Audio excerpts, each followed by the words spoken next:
హుస్సేన్ సాగర్ తీరాన్ని మరింత ఆకర్షణీయంగా తీర్చిదిద్దనున్నారు.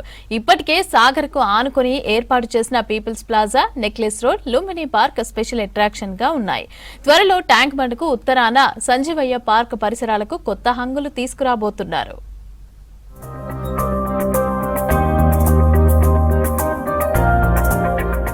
గ్రేటర్ సిటీలో స్థిరపడిన బీహార్, జార్ఖండ్, ఉత్తరప్రదేశ్ ప్రాంతాలకి చెందిన మహిళలు ఏటా కార్తీక మాసం, దీపావళి సందర్భంగా ఛత్ పూజను జరుపుకుంటారు.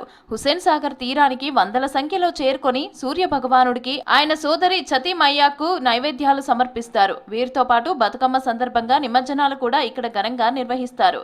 దీంతో 3 ఏళ్ల క్రితం బీఆర్ఎస్ ప్రభుత్వం ట్యాంక్ బండ్కు ఉత్తరాన బుద్ధ భవన్ ఎదురుగా ఘాట్లను నిర్మించింది. అయితే నిర్వహణ సరిగ్గా లేకపోవడం, కేవలం పండగల సందర్భాల్లోనే రంగులు వేసి రిపేర్లు చేస్తూ ఉండటంతో ప్రయోజనం లేకుండా పోతోంది. ఈ పరిస్థితిని గమనించిన అధికారులు ఈ ఘాట్లను విస్తరించడంతో పాటు పరిసరాలను అందంగా ముస్తాబు చేయనున్నట్టు ప్రకటించారు. వేల సంఖ్యలో వచ్చే మహిళలు కూర్చోవడానికి కూడా ఏర్పాట్లు చేయబోతున్నారు.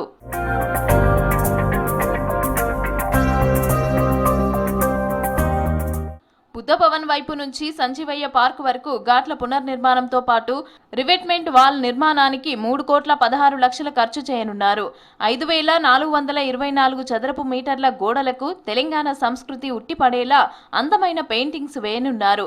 ఘాట్ల పొడవునా పచ్చని చెట్లతో పాటు గార్డెనింగ్ ఏర్పాట్లు చేయనున్నారు.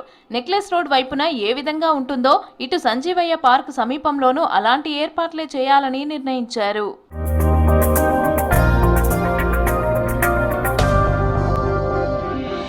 వచ్చే దసరా, దీపావళి నాటికి పనులు పూర్తి చేయాలని లక్ష్యంగా పెట్టుకున్నారు అధికారులు.